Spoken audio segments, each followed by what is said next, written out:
Today I've spent a little time reflecting on what I am, my position in the Lord's body, and I came to kind of a conclusion. I'm not really a Paul or a Peter, I don't think. I don't think I'm quite at their level and probably never will be. I think I have a place, but I don't know, I don't hold myself in very high esteem, I guess. I wonder, my journey to be a preacher was kind of a weird journey, I guess. I'm not one of them people that ever woke up and felt like I was called to preach. I think I just knew there was a need in this congregation, especially when I started preaching. I don't know if you know about the situation surrounding that, but I felt there was a need, and so I did the best I could, and then I got asked by some elders to stay and to preach, and so for 17, 18 years now, I've tried to do that to the best of my ability. But I don't consider myself a great preacher, maybe not even a good preacher. But I try. And when I think about guys like that in the Bible, they all made a difference, didn't they? So many times when we read the Bible, we think about Paul and Peter and John and all those guys that were these pillars of the church, right? Jesus' brother James. They were really pillars of the early church. They were like the guys that kind of started it all. Peter had the keys to the kingdom. But all those guys had guys. And maybe I'm not a Peter or a Paul, but maybe I'm a Titus or a Barnabas, And I mean, that's okay. I'm all right with that. I really am. Titus was a guy that we don't think much about. We just kind of mention him in passing. But if you really look at the life of Titus, it really is pretty amazing. Titus was a convert of Paul, baptized by Paul. And he was a guy that stuck with Paul to the bitter end, really. When you think about Timothy, and Timothy did too, but we don't really spend a lot of time on Titus, do we? But Titus was a Greek. Titus wasn't a Jew. Titus was a Greek. Titus was an uncircumcised Greek on top of that. Timothy had a Jewish and a Greek background, but Timothy wasn't circumcised, but Paul compelled him to be circumcised so he could minister to the Jews. But Titus became an example the other way. Titus became an example that circumcision doesn't mean anything. Circumcision is not a deal. And Paul used Titus as the other direction, right? And, Titus, even though Titus isn't mentioned at all by Luke in the book of Acts, Titus went with Paul to the Jerusalem Council. We pretty well know that from Galatians 2, 1 through 3, the Jerusalem Council in Acts chapter 15. In Galatians 2, it says, after an interval of 14 years, I went up again to Jerusalem with Barnabas, taking Titus along also. It was because of a revelation that I went up, and I submitted to them the gospel. And this is, Paul kind of disappeared after his conversion. He disappeared for a period of time. Barnabas goes up and gets him and brings him back. And then in Galatians, Paul says, it wasn't just Barnabas that went with me, it was Titus that went with me. And so Titus, it becomes this guy that is traveling with Paul. We're going to see that he's really more than that, right? He says, I did so in private, there was reputation for fear that I'd be running or hadn't run in vain. But not even Titus, who was with me, though he was a Greek, was compelled to be circumcised. Paul didn't compel him to be circumcised like he did Timothy. Titus kind of became a Greek, and he was a Greek, and I think that was important in what Titus did and Titus's Titus's mission. Titus is going to be a guy that's going to travel. And you know what? I really hadn't looked at him that hard, but when I really started looking at Titus, this guy literally traveled thousands of miles.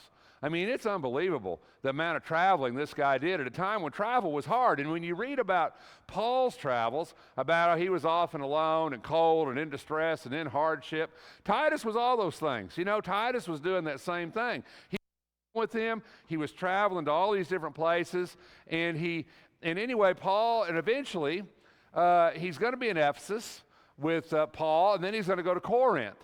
And it's after Paul wrote 1 Corinthians, and we've studied 1 Corinthians. You read 1 Corinthians. 1 Corinthians had a lot of harsh text in it. Paul really did a lot of criticizing of the church in Corinth and what they were doing and their division about following different people and their division over the Lord's Supper and their division over gifts and their division over everything. And all of a sudden, and Paul writes this letter, this 1 Corinthians, and then we know that Paul writes a severe letter, which we might have at the end of 2 Corinthians, but we see that in 2 Corinthians 7, 8 through 9, a letter we don't have. Paul calls it a severe letter. And Titus had the mission not just to go to Corinth and to smooth over 1 Corinthians, which if you read that was pretty harsh. He had to take this severe letter of Paul and deliver it to the church in Corinth. Now, I don't know about you. I don't like delivering bad news. You know what I'm saying? They say don't kill the messenger, but sometimes they kill the messenger, right? And Titus has this severe letter that Paul writes, and Paul says, listen, Titus, you know, I've kind of upset him with 1 Corinthians, with this letter, which we call 1 Corinthians. Paul said, I kind of upset him with this letter, and I'm going to send a way worse letter, and you need to take it. And when I see Titus, I'm like, you know, that took a lot of guts. I mean, that wasn't something that would be easy to do, would be easy to carry that news to Corinth and to take this more severe letter that Paul had penned and to put that in front of their faces and to say, listen, and to be that emissary that Paul sends to deal with that church in Corinth and all the problems that they're having. And who did he send? He didn't send Timothy, he sent Titus. And Titus becomes this guy who's going to do that. But in 2 Corinthians, Paul's in Macedonia. And Paul is distressed. You know, if you read that part of 2 Corinthians, Paul's distressed, and Paul's in Macedonia, and Paul's searching for Titus. And, you know, I've often read that passage and read this passage, and I always think, we took a trip to Old Mexico one time when I was a young kid, like 8 years old. Went to Old Mexico, went down to get my stepsister. She graduated from the University of Americas down in Chihuahua, Mexico, south of Mexico City. We were living in Grand Junction, Colorado. My parents said, hey, we're going to take a trip. We're going to drive 5,000 miles into Mexico. We're going to go get this. We're going to take a trailer. We're going to bring her back. Well, in the midst of all this, my stepbrother, Stephen, and his friend, Guy, and another guy, they were in this 65 Ford Econoline panel van. And they were hippies, you know. I mean, they were cut-off jeans, hippies, and they were with us.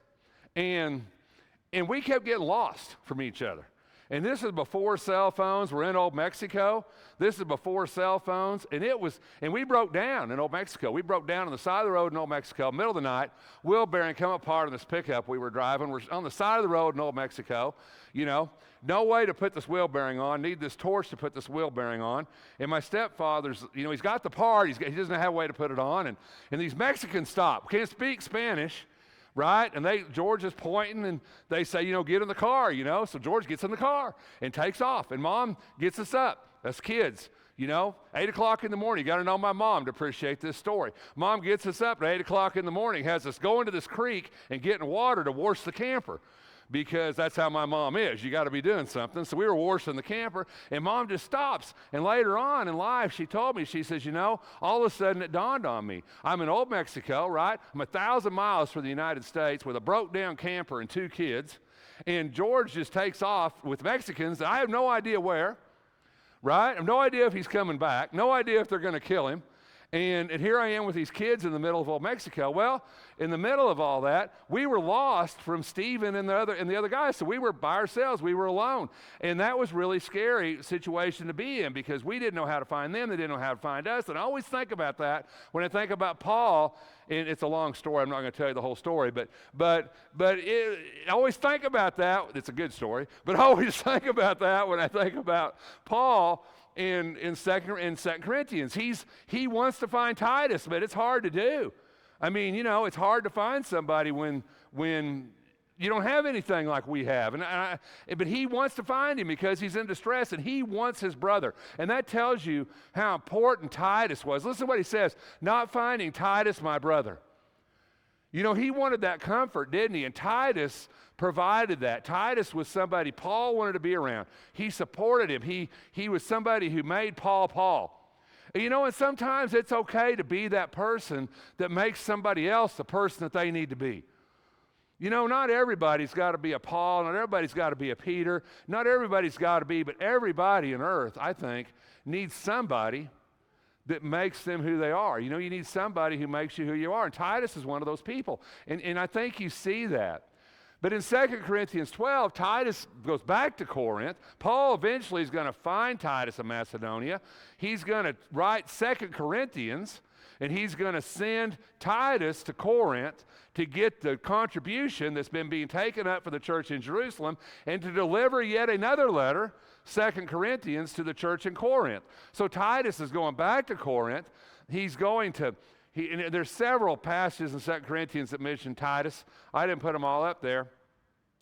But he's going to go back to Corinth. He's going to collect the money, and he's going to take that money all the way back to Jerusalem, which if you get a chance tonight, and I give you these places that Titus is, just pull up a map and just look. And I was going to do that, but I just didn't do it. But pull up a map and just see how far this guy traveled on foot and on ship and however else he could get around. It's unbelievable. It just astounds me.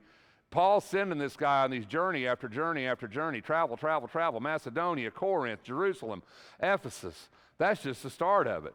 And so he winds up going back to Corinth. He's going to give him the second letter, 2 Corinthians. He's going to pick up this contribution that's being collected. We read about in 1 Corinthians 16. He's going to pick up this contribution. He's going to carry it back to the church in Jerusalem and deliver it, because Paul's really concerned about that money getting back to Jerusalem. So Titus is going to be the guy that does that. And then I thought about that journey. And I've thought about that journey a lot. And you know, Jesus tells the story, doesn't he? Remember that, of the Good Samaritan? You remember that story? And Jesus tells the story. And he says there was this Jew that went on this trip, overcome by robbers. You remember that story? And the robbers beat him up and took everything and left him on the side of the road. You remember that story? You know, traveling was dangerous in those days. There were thieves, there were robbers, and I always think, you know, you ever seen the old westerns where the stagecoach has got the bankroll on the stage and they rob it because it's got the payroll? Well, you know, I always thought Titus had the bankroll, right? He had the payroll. Titus is a walking target. He's carrying all this money because you can't do a bank draft, right? So he's carrying all this cash back to Jerusalem for this church. And I've always thought how dangerous a journey that would be to go from Corinth, and look that up, go from Corinth to Jerusalem with all that money. How dangerous a journey that would have been for Titus to have taken all that money back. And I always think that had to be quite the experience. That would be fearful, I think, to carry that kind of money back. And we don't often think about carrying that money, carrying all that money. That was cash. I mean, that had to be cash money, right? I mean, it had to be cash money. And he's carrying all that back, this gold coin or whatever it is, the coin of Rome, I guess, carrying this back to Jerusalem from Corinth, which is a long trip. And yet that's something that he had to do. He carried that contribution back to Jerusalem, those alms for the Christians. So what was Titus? He was a troubleshooter, right? He was sent to Corinth to solve problems. He was sent to Ephesus. He was sent to Jerusalem. He's going to be sent to Crete. He was a troubleshooter. He was a peacemaker. You know, how difficult was him to carry that letter back to the church in Corinth and to try to deal with those people and deal with all those things Paul was telling him. He was an administrator, right? He was dealing with money. He had to be responsible for money to get it back to Jerusalem, to give it to the saints. He was a missionary. You know, he was traveling with Paul. He was spreading the gospel. He was doing that. He's going to wind up in Crete. I mean, this is an amazing guy when you really look at him. And eventually, Paul is in prison in Rome, right? End of Acts. So the end of Acts, Paul's in prison in Rome, first Roman imprisonment. Paul's in prison in Rome under Nero, and Nero sets him loose. So Paul gets loose for about a year, maybe not quite a year, before Nero's going to imprison him and take his head off, right? This is late 60s AD. So Paul gets out of his first Roman imprisonment, and Paul, and that, which we really don't talk about it, like we would say maybe his fourth missionary journey, Paul is eventually, we believe, winds up in Spain, but on the way to that, Paul goes to the island of Crete, and Paul establishes churches, or establishes, these churches on the Isle of Crete, or these assemblies on the Isle of Crete. But Paul is pressed for time. Paul's wanting to go to Spain, and we believe Paul did do that. Paul went to Spain, which is pretty impressive. And so when Paul leaves Crete, who does he leave to get it straight? Titus. Titus becomes that guy once again that Paul says, all right, I'm leaving. I've spread the gospel. I've got it started, and now I'm leaving. And he tells Titus, he writes this letter to Titus, the first of the pastoral epistles, and he says to Titus, my true child in a common faith, grace and peace from God the Father and Christ Jesus our Savior. For this reason I left you in Crete, that you would set in order what remains and appoint elders in every city as I directed you. Who does he leave? Titus. Once again, Titus is left holding the bag. Titus is the guy that's got to make everything happen and got to get all this together. And eventually, Titus is going to die and be buried on the Isle of Crete. Interestingly enough, we believe Titus lived to be about 97 years old, although the Bible doesn't record his death. But Titus winds up in Crete, and Paul entrusts him to set elders in every city and to make the church in Crete, establish those churches in Crete, and to get them on the right path. And Paul instructs Titus on how to do that. And once again, it's Titus who comes to the rescue. It's Titus who Paul leaves, Titus who Paul entrusts. After Crete, Paul summoned Titus from Crete, and he goes to Nicopolis in Epirus. I don't know if you know where that is. I had to look it up. But that is north of Athens. And I don't know if you know how far that is on a map. But pull that up and look and see how far it is from Jerusalem to Nicopolis in Epirus. It's a long ways. It's a long ways. And eventually, Titus is going to go all the way there, and then he's going to travel to Dalmatia, which is all the way back down. Eventually, he's going to wind up back in Crete, we know, traditionally, and he's believed to be buried in Cortania, Crete, and his head was later moved to Venice. But then they took his head back to Crete in 1966, where it's in a cathedral that bears his name. So, when I thought about today, and I was thinking about me and who I am and what I am, and I thought, I'm okay being a Titus. I really am. Titus was a guy who stepped up and did what had to be done. He was a guy who didn't complain, it doesn't look like. He did what Paul asked him to do. He traveled a lot. He gave up a lot. And he was important. And I think there's a lot of people in the Bible that are like this. People that are mentioned in passing. People that we don't know their whole story. We don't know their whole life. Maybe we don't know how important they really were. Maybe they don't know how important they really were. In 1 Corinthians it says, even as the body is one, yet has many members, and all the members of the body, though they are many, are one body, so also is Christ. For by one Spirit we are all baptized into one body, whether Jews or Greeks, whether slaves or free, we are all made to drink of one Spirit. So, I think in life, when you think, maybe I'm never going to be a Peter, I'm never going to be a Paul, I'm never going to be, maybe never going to be a Timothy or a Barnabas, I don't know. But maybe I can be a Titus, Maybe I can be the guy that steps up and does what I'm supposed to do when I'm supposed to do it, and doesn't complain and gets the job done, right? And isn't that kind of how we're all supposed to be as Christians? At the end of the day, I don't think it's about running, about flying, about having your name put on a wall. At the end of the day, I think it's about just being the person you need to be in the kingdom of God. And, I don't know what that means to you. in your life or what it necessarily sometimes mean to me, but I think sometimes we just got to be the person that we need to be in God's kingdom and not look at other people, not compare ourselves to whoever. We just need to be the people that we think God expects us to be every day. And, I think that's who Titus was. I don't think Titus was a guy who sought glory or fame. I don't think he's a guy who wanted his name on a wall or his plaque hung on a ceiling somewhere. I think Titus was just a guy who just wanted to be the guy that God wanted him to be. And sometimes I think that's good enough, really.